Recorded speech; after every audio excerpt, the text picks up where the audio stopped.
ದುರ್ಗಾ, ಅವಾಗಿಂದ ನೋಡ್ತಾ ಇದ್ದೀನಿ, ಅಳ್ತಾನೆ ಇದೆಯಲ್ಲ. ನಾನು ಹೇಳಿದ್ನಲ್ಲ ಇದ್ರಲ್ಲಿ ನಿಂದೇನು ತಪ್ಪಿಲ್ಲ ಅಂತ. ನೀನ್ ಅಷ್ಟೆಲ್ಲ ಮಾಡಿದ್ದು ಹಿತಂಗೋಸ್ಕರ ಅಲ್ವಾ? ಪುಟ್ ಮೇಡಮ್ಗೂ ನಿಮ್ಗೂ ಯಾವ ಸಂಬಂಧನೂ ಇಲ್ಲ. ಆದ್ರೆ ನಿಮ್ಗೆ ಎಷ್ಟು ಚೆನ್ನಾಗಿ ಅರ್ಥ ಆಗುತ್ತೆ.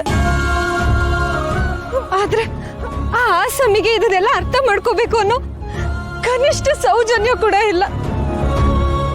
ಆ ಸೈಕಲ್ ಕಳ್ಳನ್ನ ನಾನು ಏನು ಅನ್ಕೊಂಡಿದ್ದ, ಒಂದ್ ಮನ್ಸಿನ ಯಾವುದೋ ಮೂಲೆಯಲ್ಲಿ ಮನುಷ್ಯತ್ವ ಮನ್ಸಾಕ್ಷಿ ಏನೋ ಒಂದು ಇದೆ ಅನ್ಕೊಂಡಿದ್ದೆ. ಆದ್ರೆ ಈಗ ಗೊತ್ತಾಗ್ತಿದೆ, ಆ ಮನುಷ್ಯಂಗೆ ಹೃದಯನೇ ಇಲ್ಲ ಅಂತ. ದುರ್ಗಾ,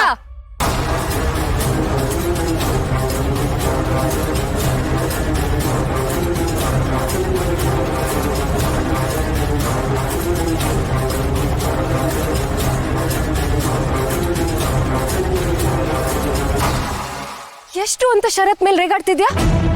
ಅಲ್ಲ, ಈಗಷ್ಟೇ ನಂದೇನು ತಪ್ಪಿಲ್ಲ ಇದ್ರಲ್ಲಿ ಅಂದ್ರೆ, ಈಗ ನೋಡಿದ್ರೆ ಅವ್ರನ್ನ ವಹಿಸ್ಕೊಂಡು ಮಾತಾಡ್ತಿದ್ದೀರಾ. ಅದು ಆ ಸೈಕಲ್ ಕಳ್ಳನ್ನ. ಅದು ಅದು ದುರ್ಗಾ, ಹಾಗಲ್ಲ, ಇದ್ರಲ್ಲಿ ನಿಂದೇನು ತಪ್ಪಿಲ್ಲ ಅಲ್ವಾ? ಮತ್ ಯಾಕೆ ಶರತ್ ಮೇಲೆ ರೇಗಾಡಿ ನಿನ್ನ ಎನರ್ಜಿನ ವೇಸ್ಟ್ ಮಾಡ್ಕೋತಿದ್ಯಾ ಅಂತ ಹೇಳಕ್ ಬಂದೆ ಅಷ್ಟೇ. ನೀನ್ ಬೈಯೋದ್ರಲ್ಲೂ ಒಂದೊಂದ್ಸಲ ತಪ್ಪಿಲ್ಲ ಅನ್ಸತ್ತೆ ದುರ್ಗಾ.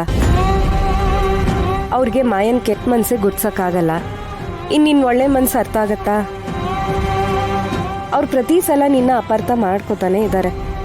ನಿನ್ ಜಾಗದಲ್ಲಿ ನಾನೇ ಇದ್ರು ಹಿಂಗೆ ಬೈತಿದ್ದೆ ಬಿಡು. ಅದೇನ್ ಬೈಯೋದಿಕ್ಕೆ ಒಂದು ಇತಿ ಮಿತಿ ಬೇಡ್ವಾ?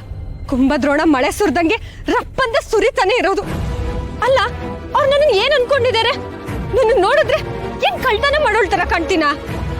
ಖಂಡಿತ ಇಲ್ಲ ದುರ್ಗಾ, ಶರತ್ ನೀನ ತಪ್ಪು ತಿಳ್ಕೊಂಡಿದ್ದಾರೆ ಅನ್ಸತ್ತೆ. ಅನ್ಸುತ್ತೆ ಅಲ್ಲ, ಆ ಮನುಷ್ಯ ನನ್ನ ಬಗ್ಗೆ ತಿಳ್ಕೊಳ್ಳೋದೆಲ್ಲ ತಪ್ಪೆ. ಆ ಮನುಷ್ಯಂಗೆ ತಾನ್ ಮಾಡೋದೆಲ್ಲ ಸರಿ ಅನ್ನೋ ಕೊಬ್ಬು. ಹೋಗ್ಲಿ ಬಿಡು ದುರ್ಗಾ, ನೀನ್ ಒಂದ್ ಕೆಲ್ಸ ಮಾಡು, ನೀನ್ ಹೋಗಿ ಶರತ್ ಹತ್ರ ಮಾತಾಡು, ಹೀಗೀಗಾಯ್ತು ಅಂತ ಹೇಳು, ಅವ್ರು ಅರ್ಥ ಮಾಡ್ಕೋತಾರೆ.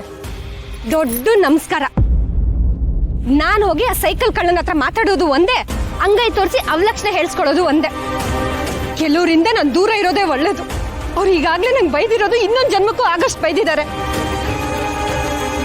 ಶರತ್, ದುರ್ಗಾ ಅಷ್ಟೆಲ್ಲ ರಿಸ್ಕ್ ತಗೋತಾ ಇರೋದು ನಮ್ ಕಂದಮ್ಮಂಗೋಸ್ಕರ. ನಿಮ್ಗೆ ಯಾಕೆ ಇದೆಲ್ಲ ಅರ್ಥ ಆಗ್ತಿಲ್ಲ? ಹಿಂದೂ ಮುಂದೆ ಯೋಚನೆ ಮಾಡಿದ್ರೆ ಅಷ್ಟೊಂದು ಕೂಗಾಡೋ ಅಗತ್ಯ ಇತ್ತಾ? ನೋಡಿ ಎಷ್ಟು ನೊಂದ್ಕೊಂಡಿದ್ದಾಳೆ ಪಾಪ.